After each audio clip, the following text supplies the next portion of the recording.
Welcome class 7 students. My name is Shefali Agarwal और आज हम आपकी क्लास का एक बहुत important topic arithmetic expression start करने जा रहे हैं। क्या आपने कभी सोचा है जब हम नंबर्स एंड साइंस को एक साथ लिखते हैं तो उसे मैथ्स की लैंग्वेज में क्या कहते हैं? आज हम यही सीखेंगे, अरिथमेटिक एक्सप्रेशन, उसकी टर्म्स को कैसे आइडेंटिफाई करना है और उसको सॉल्व कैसे करना है। सबसे पहले बात करते हैं अरिथमेटिक एक्सप्रेशंस की। अरिथमेटिक एक्सप्रेशन होता क्या है? सिंपल वर्ड्स में कहें तो it's nothing but a combination of the numbers and operations like addition, subtraction, multiplication and division. यहाँ पे हम ये जरूर ध्यान रखें, अरिथमेटिक एक्सप्रेशन में इक्वल का साइन नहीं होता है, रादर ये सिर्फ एक सिंगल वैल्यू को शो करता है जो कि इस एक्सप्रेशन को सॉल्व करने के बाद आती है। फॉर एग्जाम्पल 13 + 2 को सॉल्व करते हैं तो हमें मिलता है 15। Now arithmetic expression can be a simple expression और a multi step expression. Simple expression के अंदर सिर्फ नंबर्स होते हैं और एक सिंगल ऑपरेशन होता है, इसमें एक ऑपरेशन से ज्यादा ऑपरेशंस नहीं होते हैं। जैसे कि हम अपने एग्जांपल्स में देखते हैं 5 + 3 जिसको सॉल्व करके आता है 8, 12 - 4 जिसको सॉल्व करके आता है 8, 6 × 7 जिसको सॉल्व करके आता है 42 एंड 20 ÷ 4 जिसको सॉल्व करके आता है 5। अगर एक एक्सप्रेशन में एक से ज्यादा साइंस हो जाएं तो उसको हम क्या कहेंगे? Multi step expression. जैसे कि 4 + 2 × 3। यहाँ पे आप देखेंगे कि यहाँ पे दो ऑपरेशंस हैं, एडिशन का एंड मल्टीप्लिकेशन का। नाउ अब हम देखेंगे कि इंग्लिश के सेंटेंसेस को मैथ्स के फ्रेजेस में कैसे कन्वर्ट किया जा सकता है। जैसे कि हमारे क्वेश्चन नंबर 1 में हम शुरू करते हैं, multiply the sum of 15 and 9 by 4। Now अब हमें ध्यान क्या देना है कि सम ऑफ 15 एंड 9, सबसे पहले हमें क्या करना है? 15 एंड 9 को प्लस करना है, उसके सम को 4 से मल्टीप्लाई करना है।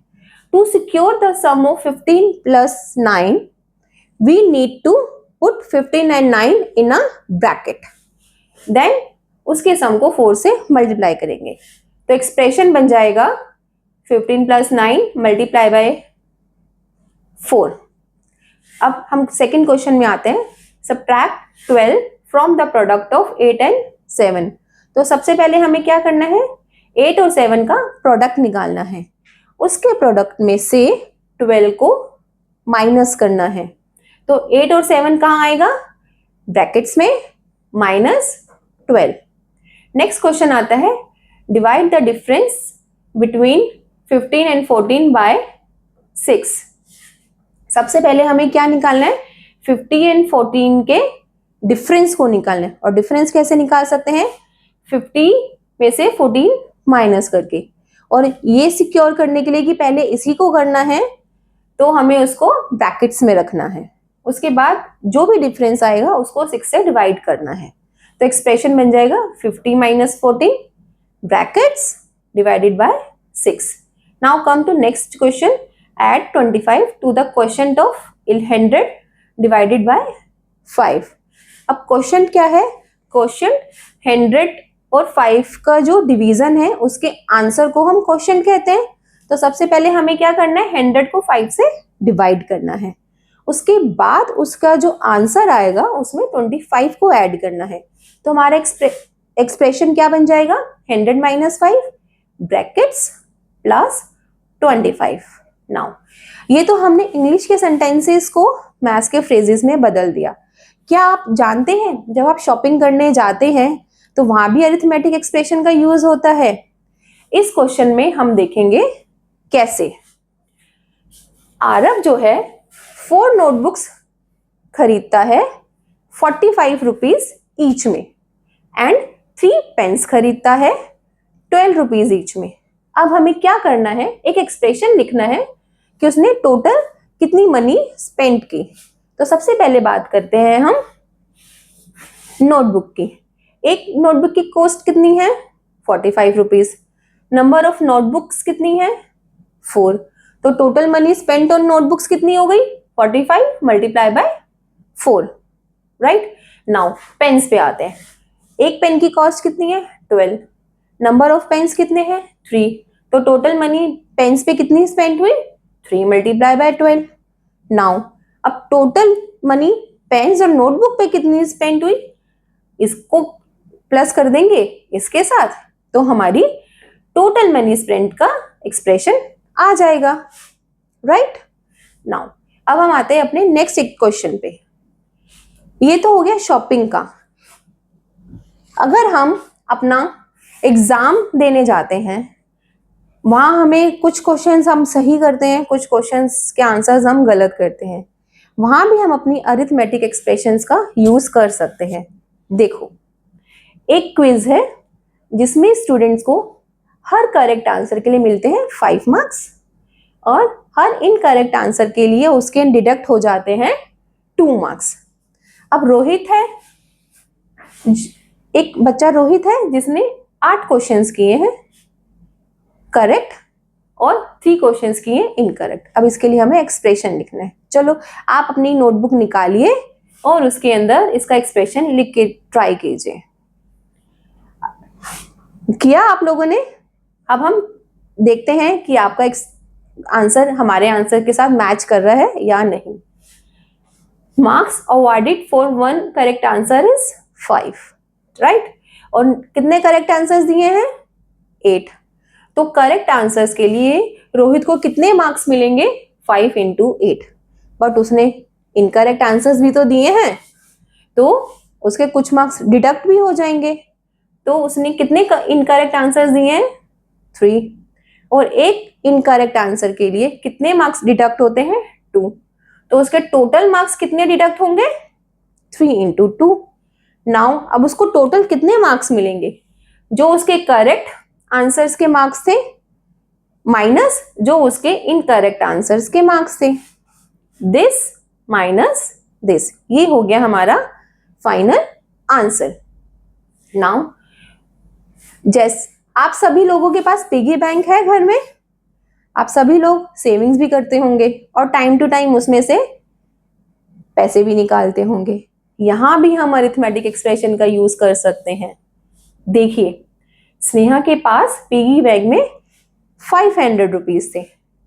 अब उसने विड्रॉ कर लिए 80 rupees for 4 weeks, right.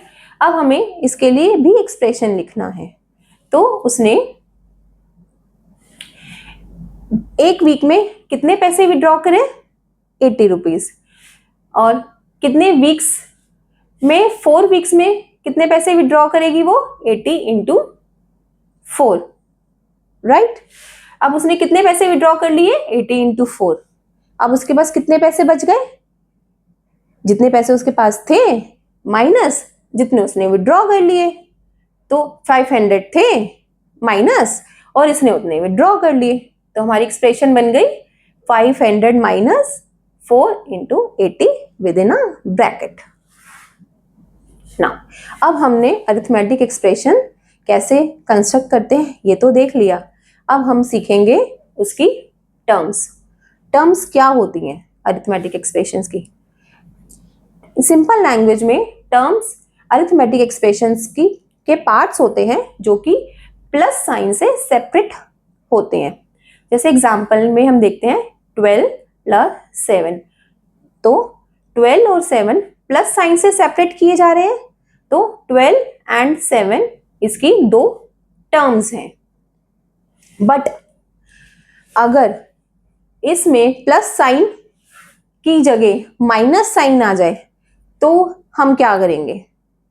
Don't worry, हम प्लस साइन को ही, क्योंकि हमारा रूल ये है कि हम अरिथमेटिक एक्सप्रेशन में टर्म्स जो होती हैं प्लस साइन से ही सेपरेट होती हैं, तो माइनस वाली डिजिट को हम रीराइट करके as a adding a negative number लिख देंगे। जैसे हम अपने एग्जाम्पल में देखते हैं 83 minus 14 is re return as 83 plus bracket minus 14। तो हमारे दो टर्म्स कौन सी बन जाती हैं, 83 एंड माइनस 14। अब सब्ट्रैक्शन के साथ साथ मल्टीप्लीकेशन और डिवीजन भी आ जाए तो अगेन हमें टर्म्स किससे सेपरेट करनी है, सिर्फ प्लस के साइन से, राइट। तो मल्टीप्लीकेशन और डिवीजन जो होंगे वो नंबर्स को ग्लू कर देंगे, एक साथ कंबाइन कर देंगे और एक सिंगल टर्म बनाएंगे।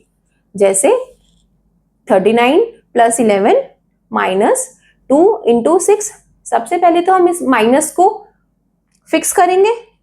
माइनस को फिक्स किया तो हमने रीराइट करके इसे -2 लिख दिया। नाउ अब 2 और 6 जो आपस में मल्टीप्लाई हो रहे हैं, इनको एक साथ ग्लू कर देंगे और एक सिंगल टर्म काउंट करेंगे। जैसे 39, 11 and -2 multiply by 6। This whole group is a single term, not two terms, right? Now the next is numbers locked inside the brackets are bundled together as a single term. In this expression 39 plus 11 minus 2 into 6, if 39 और 11 को हम brackets में लिख देते हैं तो 39 and 11 to different terms नहीं रह जाएंगी, ये बन जाएगी एक सिंगल टर्म 39 प्लस 11। तो हमारे इस एक्सप्रेशन में कितनी टर्म्स हो जाएंगी, 39 plus 11 one term, -2 into 6 second term. तो सिर्फ 2 टर्म्स इस एक्सप्रेशन में हमारी रह जाएंगी ना। अब हमने टर्म्स आइडेंटिफाई कर ली। अब बारी आती है अरिथमेटिक एक्सप्रेशंस को सॉल्व करने की। लेकिन सॉल्व करने से पहले सब हमें अरिथमेटिक एक्सप्रेशंस के लिए उसकी कुछ ऑपरेशंस की प्रॉपर्टीज समझनी पड़ेंगी, जो कि होती commutative, associative and distributive. And क्योंकि अरिथमेटिक एक्सप्रेशन को सॉल्व करने का एक सेट रूल होता है जिसको हम रूल्स ऑर्डर ऑफ ऑपरेशंस कहते हैं, वो भी सीखने पड़ेंगे। तो हम बात करते हैं सबसे पहले फंडामेंटल प्रॉपर्टीज ऑफ ऑपरेशन। सबसे पहली प्रॉपर्टी है कम्यूटेटिव प्रॉपर्टी। कम्यूटेटिव प्रॉपर्टी आती है कम्यूट वर्ड से, जिसका मतलब होता है ट्रैवल करना या एक जगह से दूसरी जगह जाना। जैसा कि इसका मीनिंग ही शो करता है, ये प्रॉपर्टी कहती है एडिशन और मल्टीप्लीकेशन के केस में, याद रखिएगा, एडिशन और मल्टीप्लीकेशन के केस में अगर हम नंबर्स का ऑर्डर चेंज कर देते हैं तो उसके आंसर में कोई फर्क नहीं पड़ेगा, उसका आंसर सेम ही रहेगा। जैसे 2 + 3 5 आएगा, ऑर्डर हमने चेंज कर दिया, 3 + 2 कर दिया तब भी 5 है। मल्टीप्लीकेशन 2 × 3 किया 6, 3 × 2 किया तब भी 6, कोई चेंज हुआ आंसर में? नो।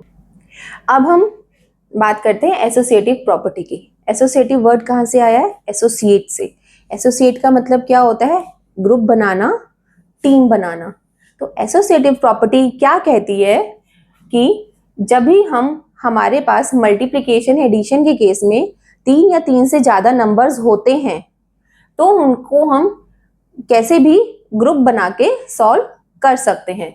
जैसे 2 + 3 को पहले ग्रुप बनाया, सॉल्व किया, उसके सम में 4 को ऐड कर दिया। इसी तरीके से मल्टीप्लिकेशन के केस में 2 और 3 को पहले मल्टीप्लाई किया और उसके प्रोडक्ट में 4 को मल्टीप्लाई कर दिया। और या तो हम 3 और 4 को पहले मल्टीप्लाई कर सकते हैं, फिर उसके बाद 2 को मल्टीप्लाई कर सकते हैं। अब बारी आती है डिस्ट्रीब्यूटिव प्रॉपर्टी की। डिस्ट्रीब्यूटिव प्रॉपर्टी ये कहती है कि अगर किसी भी नंबर को ब्रैकेट के अंदर डिजिट से मल्टीप्लाई किया जाता है तो वो नंबर ब्रैकेट के अंदर के डिजिट से अलग अलग मल्टीप्लाई हो जाता है। जैसे कि 2 इंटू 3 प्लस 4। पहले हम 3 और 4 को प्लस करेंगे 7 और उसको 2 से मल्टीप्लाई करेंगे, और हम 2 से 3 को भी मल्टीप्लाई करेंगे, 2 से 4 को भी मल्टीप्लाई करेंगे और इन दोनों प्रोडक्ट्स को ऐड कर देंगे। ये प्रॉपर्टीज से हम अपनी मैथ्स की कैलकुलेशंस को बहुत इजी बना सकते हैं। ये हम आगे की वीडियो में अभी देखेंगे। अब बारी आती है ऑर्डर्स ऑफ ऑपरेशन।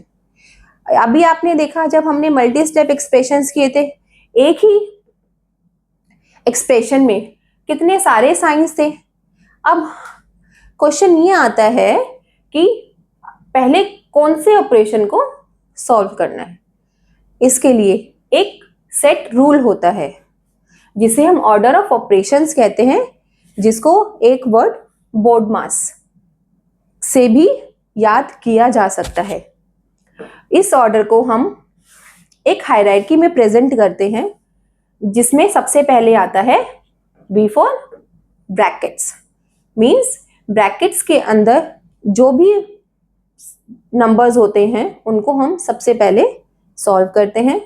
उसके बाद बारी आती है ऑर्डर्स, मींस पावर्स या स्क्वायर। उसके बाद division and multiplication. Division and multiplication की पावर सेम होती है, तो इनको हम लेफ्ट टू राइट के ऑर्डर में सॉल्व कर सकते हैं। नंबर 4 पे आता है एडिशन एंड सब्ट्रैक्शन। इनकी भी पावर सेम होती है, तो इनको भी हम लेफ्ट टू राइट के ऑर्डर में सॉल्व कर सकते हैं। लेकिन ये हायरार्की जो ऊपर से नीचे की तरफ चलती है 1 2 3 4, इनको हम चेंज नहीं कर सकते। यही हमारा सीक्रेट मंत्र है अरिथमेटिक एक्सप्रेशंस को सॉल्व करने का। चलिए, अब हमने बोर्डमास सीख लिया, प्रॉपर्टी सीख ली। अब कुछ क्वेश्चंस की प्रैक्टिस करते हैं। Now find the terms and the final value of expression this. सबसे पहले हम इसमें क्या करना है, टर्म्स को आइडेंटिफाई करना है। अब हम देख सकते हैं कि इस केस में हमारे पास डिवीजन भी है और माइनस भी है। तो सबसे पहले हम क्या करेंगे, माइनस को रिराइट करके लिखेंगे adding a negative number, right. और इस डिवीजन को क्लब करके एक सिंगल टर्म बनाएंगे। तो रीराइट करने के बाद इस एक्सप्रेशन को, हमारा एक्सप्रेशन क्या बन गया 48 प्लस डिवीजन को क्लब कर दिया एंड -10 को इस तरीके से रीराइट कर दिया, तो एक्सप्रेशन बन गया दिस। तो टर्म्स कौन कौन सी हो गई, 48, 16 divided by 2 second term and -10 into 2 third term. तो ये तो हो गई हमारी टर्म्स। अब हम इसको करेंगे सॉल्व करने के लिए सीक्रेट मंत्र मैंने तो आपको क्या बताया था, बोर्डमास। सबसे पहले ब्रैकेट्स। क्या इसमें हमारे पास कोई ब्रैकेट्स हैं, नहीं। ऑर्डर्स हैं, नहीं। अब आता है डिवीजन एंड मल्टीप्लिकेशन। तो इसमें हमारे पास डिवीजन है। तो सबसे पहले हम डिवीजन सॉल्व करेंगे। तो डिवीजन को सॉल्व करके आया 8 और बाकी नंबर्स हमने एज इट इज लिख दिए। नाउ डिवीजन के बाद आता है मल्टीप्लिकेशन, फिर हम मल्टीप्लिकेशन को सॉल्व करेंगे। इस मल्टीप्लिकेशन को सॉल्व करने के बाद आया हमारे पास 20। नाउ अब हम लेफ्ट टू राइट सॉल्व करते चले जाएंगे। एडिशन एंड सब्ट्रैक्शन बचा है हमारे पास खाली। 48 plus 8 56 minus 20, then final answer हमारे पास आ गया 36। इस तरह से हमने बोर्डमास का यूज करके एक कॉम्प्लेक्स एक्सप्रेशन को सॉल्व करके 36 आंसर वैल्यू पे ले आए। नाउ अभी तक हमने जितना भी सब कुछ सीखा है उसको एक फाइनल कॉम्प्रिहेंसिव क्वेश्चन के अंदर हम देखते हैं। सबसे पहले आप इस क्वेश्चन को अच्छे से रीड कीजिए और देखिए क्या आप ये क्वेश्चन खुद से प्रैक्टिस कर सकते हैं।